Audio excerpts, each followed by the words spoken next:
गीता में श्री कृष्ण ने अर्जुन को बहुत सा ज्ञान दिया और सिद्धेश्वर आप भी कहते हैं कि काम करो, फल की इच्छा मत करो। इसका मतलब क्या है? इसका अल्टीमेटली बताइए, क्या मतलब है इसका? हाँ, सबसे पहले तो मैं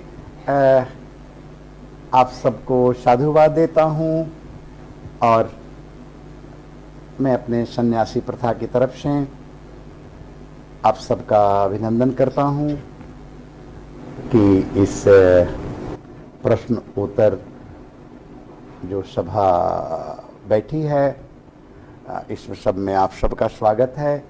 और जो भी हमारे श्रोता हैं उनके अंदर बैठी हुई परमात्मा को मैं प्रणाम करता हूँ। और एक बार सब लोग जय श्री कृष्ण बोल लीजिए। जय श्री कृष्ण। हम कृष्ण की बात शुरू करते हैं। ये बड़ा सुंदर बात कृष्ण ने कहा है कि कर्म कर लेकिन फल की चिंता मत कर। हमने उसका अर्थ गलत लगाया है। कारण कि कृष्ण जो है वो पूर्ण ब्रह्म है। भगवान कृष्ण के पहले जितने भी अवतार हुए वो सब आंशिक अवतार थे। जैसे सबसे पहला जो सनातन धर्म का अवतार था वो मत्स्य अवतार था, और वैज्ञानिकों ने भी रिसर्च किया तो कहा कि धरती की उत्पत्ति पानी से हुई। तो जब पानी से धरती की उत्पत्ति हुई तो पहला प्राण, पहला जीव पानी में आया होगा। तो इसलिए हमारा जो हिंदू धर्म है वो प्रमाणित हो रहा है कि ये एकदम वैज्ञानिक है, सत्य है, सही है। तो पानी में ही पहला अवतार हुआ। और अवतार का क्या अर्थ होता है? चेतना, पूर्ण चेतना। तो सबसे पहले चेतना पानी के, जल के जानवर जीव में उतरी, जलाचर में, जो मछली थी मत्स्य, जल में। तो अवतार, तो जो 4 अवतार हुए वो सब जीवों में हुआ, अलग अलग जानवर में हुए। 5वां जो अवतार हुआ वो आदिनाथ का अवतार था, ऋषभदेव अवतार, जो जैन धर्म के प्रथम तीर्थंकर हैं। जो जैन धर्म के प्रथम तीर्थंकर हैं वो वैष्णव धर्म के 5वें अवतार हैं। तो इससे साबित होता है कि वैष्णव धर्म का जो सनातन धर्म है वो जैन धर्म से पुराना है। उनके 5वें अवतार इनके पहले तीर्थंकर हो रहे हैं।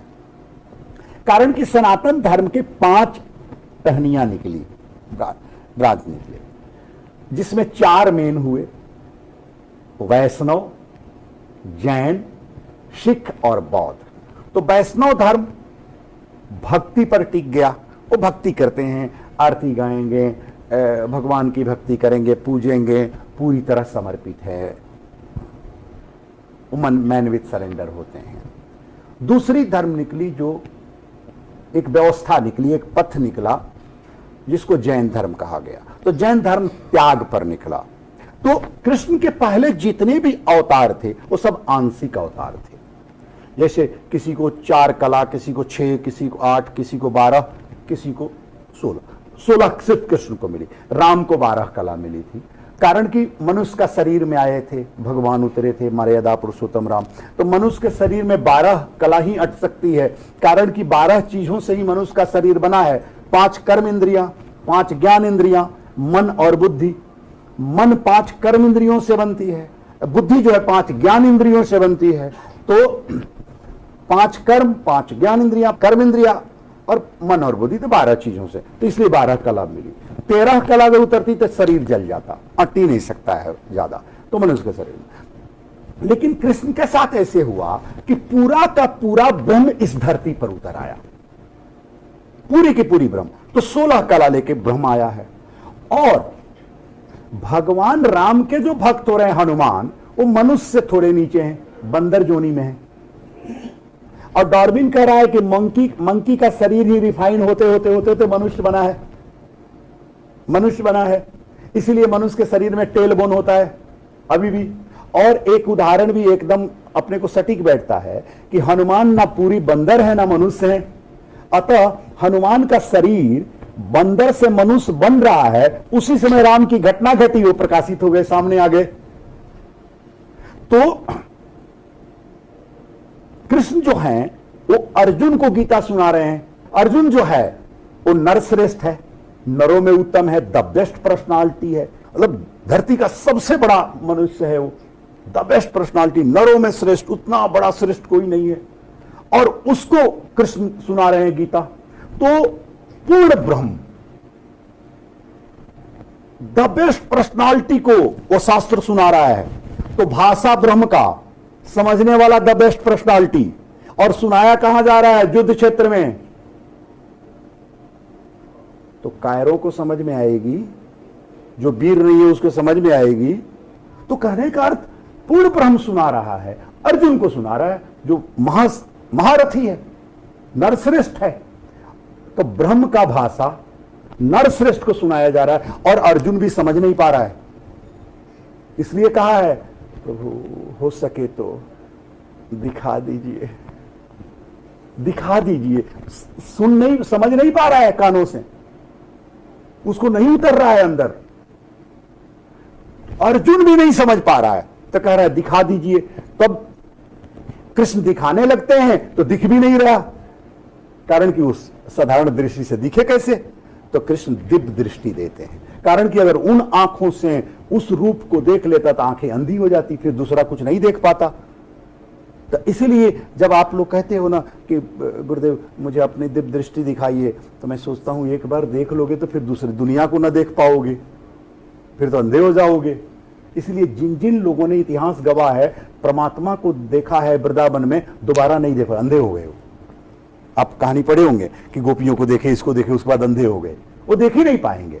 तो पूर्ण ब्रह्म की भाषा पूरी तरह से, और द बेस्ट पर्सनालिटी को सुनाया जा रहा है। नॉर्मल मनुष्य कैसे समझेगा पूरी तरह से? अर्थ का अनर्थ लगाएगा। एक लाइन है, रोको मत जाने दो, और कोई आके पढ़ता है रोको मत जाने दो, अर्थ का अनर्थ हो गया ना, अपोजिट हो गया सीधा। जैसे आजकल हमारा कंट्रोवर्सी चल रहा है आपके भारत में कि ढोल गंवार शूद्र पशु नारी ये सब हैं ताड़न के अधिकारी। रामचरितमानस में तुलसीदास जी लिखे हैं, और उसके साधारण लोग क्या अर्थ लगाते हैं कि ढोल गंवार शूद्र पशु नारी ये सब ताड़न मतलब पिटाई के अधिकारी है। कितनी गलत अर्थ है। तुलसीदास जी ऐसे कैसे लिख सकते हैं? और हमारे धर्म में सारी पावर तो नारियों को दिया गया। आपको विद्या चाहिए, बुद्धि, किसके पास जाना? सरस्वती को दिया गया। आपको धन चाहिए, किसके पास जाना? लक्ष्मी को दिया गया वो पावर। आपको शक्ति चाहिए, किसके पास जाना? गौरी को दिया गया। आपको सिद्धि चाहिए, किसके पास जाना? दुर्गा के पास। आपको शांति चाहिए, किसके पास? गायत्री के पास। आपको मुक्ति चाहिए, किसके पास जाना? मोक्षदायिनी के पास। आपको ब्रह्मचर्य चाहिए, किसके पास जाना? ब्रह्मचारिणी के पास। आपको तंत्र की परम सिद्धियां चाहिए, किसके पास जाना? काली के पास। आपको नाम जस चाहिए, किसके पास जाना? ऐश्वर्य माता के पास, लक्ष्मी के पास, ऐश्वर्य लक्ष्मी के पास। तो आदमी को बुद्धि चाहिए, धन चाहिए, बल चाहिए, शक्ति चाहिए, नाम चाहिए, जस चाहिए, संतान चाहिए, संतना लक्ष्मी के पास चाहिए, और अंत में मुक्ति चाहिए। इसके अलावा क्या चाहिए? तो सारा पावर तो नारियों को ही दिया गया। सनातन धर्म में जितने भी पुरुष भगवान हैं वो तो विदाउट पोर्टफोलियो मिनिस्टर हैं। मिनिस्टर है, कोई पोर्टफोलियो नहीं है उनके पास। कितना बड़ा। और देखो, और कोई धर्म नहीं है जहां नारियों को इतना सम्मान दिया गया हो। सीताराम, कोई राम सीता कहता है? बोलो जय श्री राम। राधे कृष्ण, कोई कृष्ण राधा कहता है? पहला नाम। गौरी शंकर, अगर रानी शिव, गौरी शंकर, पहला नाम नारी का, पहला नाम शक्ति का। और पहले नारियों का ही नाम आता था बच्चों में, कौंते, राधे, मां का नाम चलता था। वो तो बाद में पिता का नाम चलने लगा। तो कब इतनी नारी को जिस धर्म में सम्मान दिया गया, तुलसीदास जैसे कैसे लिख सकते हैं ये ताड़न के अधिकारी हैं, ये पिटाई के अधिकारी हैं, और नारी कैसे मार खा? ये तो बहुत गलत शब्द है, ये तो अपराध है। हमने अर्थ का अनर्थ कर लिया। तुलसीदास जी जब रामचरितमानस लिखने बैठे तो अवधी भाषा में लिखने बैठे, अवधी भाषा में लिखे, और 72 भाषाओं का संगम है रामचरितमानस। जिसको 72 भाषा नहीं आती है वो रामचरितमानस को नहीं समझ पाएगा, वो नहीं समझ पाएगा। आप देखिए हिंदी में लोग शब्द का स्त्रीलिंग शब्द नहीं है, लेकिन मड़वाड़ी में है। आप लोग जानते होंगे राजस्थान में लुगाई। तो तुलसीदास जी लिखते हैं कि भगवान जब अयोध्या आते हैं तो देखा हूं सब लोग लुगाई, तो उनको मड़वाड़ी भी आता था, मड़वाड़ी भी आता था। तो पता होगा। तो अवधी भाषा में ताड़न शब्द का ताड़ना और पीटना नहीं है, तार संवार के रखना है, समझा बुझा कर रखना है, प्रेम और करुणा से रखना है, रेस्पेक्ट देकर के रखना है, उसको आदर देकर के रखना है। तो कहते हैं ढोल। अच्छा, आप ढोल को अगर पीटो तो फूट जाएगा ना, बेसुरा हो जाएगा ना। उसको अगर अच्छे से चढ़ाओ, लयबद्ध उंगली चलाओ, रिदम से चलाओ तो सुरीला आवाज देगा। गंवार, गंवार को मारो तो सहेगा क्या, बर्दाश्त करेगा? आपसे ज्यादा मजबूत है, गर्दन तोड़ देगा। उसको अगर थोड़ा प्रेम से समझा दो, उसके शरीर, उसके कंधे पर हाथ रख दो, बोलो तुम तो मेरा भाई है, तो आपके लिए सर दे देगा, गर्दन कटा लेगा आपके लिए, वो सब कुछ दे देगा, पूरा रेस्पेक्ट देगा, जो चाहिए वो आपके लिए करेगा। शूद्र, शूद्र किसे कहते हैं? जो हमारा सेवक हो, जो हमारा सेवा करता हो। शूद्रत्व अत्वम परतहस्तु हो, जो छोटे से छोटे कार्यों को भी सुंदर ढंग से कर देता हो, उसी को शूद्र कहते हैं। बड़ी सुंदर अर्थ है इसका। तो हमारे शरीर में सब है। सर हमारा ब्राह्मण है, सीना हमारा क्षत्रिय है, पेट हमारा वैश्य है, पांव हमारा शूद्र है। सर ब्राह्मण है, जब भी कोई चीज सोचना हो, आपको नहीं आता हो तो हाथ कहां जाएगा सर पे, कैसे, तो ये ज्ञान देता है। सीना हमारा, हम सीना ठोकते हैं, हम डरते हैं क्या? क्षत्रिय है, बल देता है, जिगरा रखते हैं। पेट वैश्य है, पेट कौन भरता है? वैश्य, वही कमाता है, टैक्स देता है तो देश चलता है। और ढोता कौन है आपके शरीर को? पांव, ते हमारा शूद्र है। तो हमारे शरीर में, और चारों से ही तो शरीर बना है, अगर एक नहीं रहे तो चलेगा नहीं। तो शूद्र को अगर आप प्यार से रखें, आप पांव को मारिएगा तो आपका पांव चलेगा? धो के, और पांव को तो और प्रेम से रखना है। सॉक्स, मोजा पहनते हैं, शू पहनते हैं, सर में टोपी पहने ना पहने, पांव में। और मुझे लगता है आजकल कपड़ों से ज्यादा महंगा जूता का है, ज्यादा महंगा है। आप लोग तो फॉरेन, आप तो अमेरिका, सब कनाडा के लोग हो, ऑस्ट्रेलिया न्यूजीलैंड के लोग हो, महंगा है कि नहीं बताओ? तो शूद्र, उसको हम अगर प्रेम से रखें, अच्छे से रखें, तो आपकी सेवा करेगा, आपके लिए कुछ भी कर देगा। पशु, गाय का आप दूध दूह रहे हैं, निकाल रहे हैं, और उसको जाके मार दीजिए तो दिया हुआ दूध भी वो गिरा देगी पांव से मार के। लेकिन अगर अच्छे से सहलाइए, थोड़ा गुड़ खिलाइए, प्रेम से उसको तारिए, संवारिए, तो उस दिन ज्यादा दूध दे देगी, मीठी दूध दे देगी। उसी तरह नारी है, नारी को प्रेम से बात कीजिए, अच्छे से बोलिए, तो अपना सब कुछ आपको समर्पित कर देगी, सब कुछ समर्पित कर देगी, अपना हर चीज आप पर लुटा देगी। नारी की सबसे बड़ी चीज होती है उसकी प्रतिष्ठा, उसकी प्रतिष्ठा, वह भी खोल के तैयार हो जाती है, वह भी आप पर न्यौछावर कर देती है। वो अपना गोत्र बदल लेती है, घर बदल लेती है, पिता छोड़ देती है, मां छोड़ देती है, सब कुछ तो आपको दे ही देती है। तो इनको प्रेम से रखिए तो सब कुछ दे, यहां तक कि 9 महीना अपने बच्चे को पालती है, अपने गर्भ में जन्म देती है, अपना दूध पिलाती है, और नाम किसका दे देती है? बाप का। अपना नाम भी नहीं देती है। तो इनको अधिकार है इनका, और आपका कर्तव्य है इनको तार संवार कर रखना। ये तारन के अधिकारी है, इनका अधिकार है तार संवार के रखवाने का। इसका अर्थ ये होता है, लेकिन हमने उल्टी अर्थ लगा ली, गलत अर्थ लगा ली। पढ़ने वाला पुरुष, लगाने वाला पुरुष नारी को नीचा दिखाना था। एक कवि ने अपने पत्नी से कहा, देख भाई, तुलसीदास ने कितना अच्छा लिखा, ढोल गंवार शूद्र पशुनारी ये सब हैं ताड़न के अधिकारी। तो उनकी पत्नी ने कही, बात तो ठीक है, इसमें एक मैं हूं, 4 तो आप ही हो।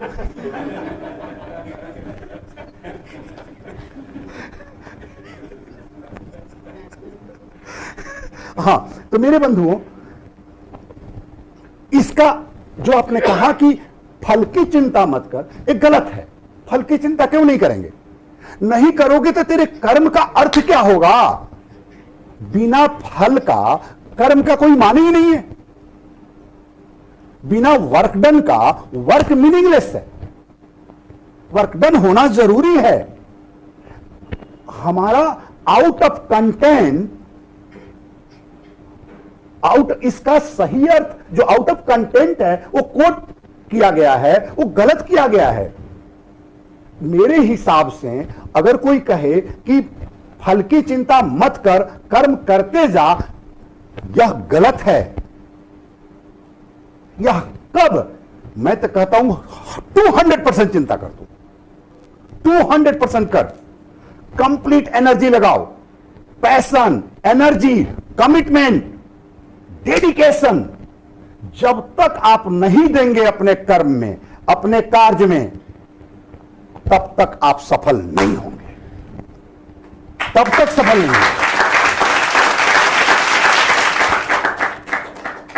तो कोई कहे कि उसकी चिंता मत कर, वो गलत कर रहा है, वो अर्थ का अनर्थ लगा रहा है, वो रोको मत जाने दो वाली बात, ढोल गंवार वाली बात, ये गलत है। अब मैंने एक किताब लिखी, गांधी जी पर, कि चंपारण के सतुआ से संसार की सता तक, चंपारण से उनका ये हुआ। मैंने दूसरी किताब लिखी है, परिवार से परमात्मा तक की यात्रा, from family to divine father, family to father, material to master. अगर वो किताब कोई पढ़े ही नहीं तो उसकी वैल्यू क्या है उस किताब की?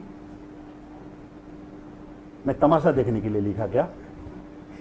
टेबल पर रखने के लिए लिखा क्या? उसको लोगों को पढ़ना होगा।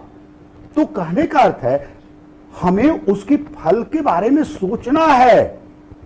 हां, 100% नहीं, 200%, कड़ कड़, सांस सांस में हमें उस कार्य को करना होगा, उसमें उसको लगाना होगा। हमें सोचना चाहिए, करना चाहिए और 200% देना चाहिए। कुछ फैक्टर ऐसे होते हैं, लेकिन जब काम पूरा हो जाए, जब हमारा कार्य पूरा हो जाए, कुछ फैक्टर ऐसे होते हैं जो हमारे हाथ में नहीं होते हैं।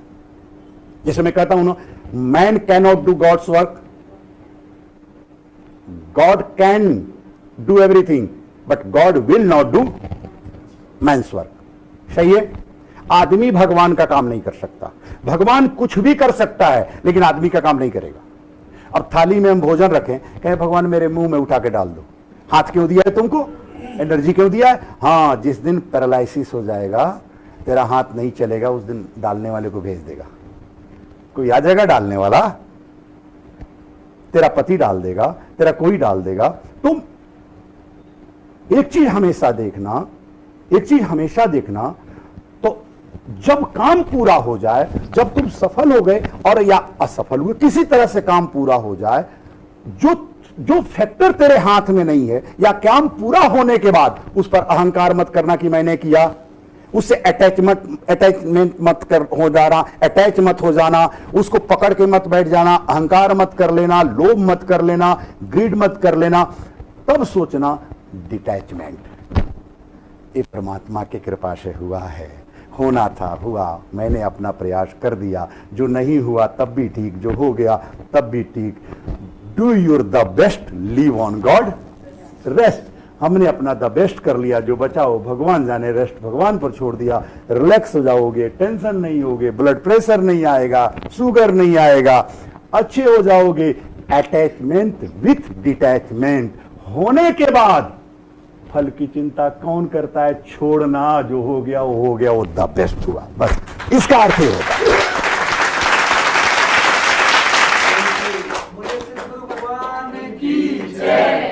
इसका अर्थ ये होता है, इसलिए उन्होंने, भगवान जो कृष्ण इस बात को कहते हैं कि कर्म करते समय पूरी जुड़ाव, आसक्ति रखो, पूरी आसक्ति रखो।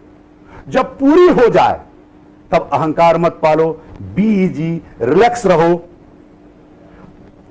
उस पर चिंता मत करो, उससे अटैचमेंट हो, डिटैचमेंट रहो। अटैचमेंट विद डिटैचमेंट कंप्लीट, उससे हमें कोई ये नहीं है, हो गया, हमारा उससे कोई लगाव नहीं।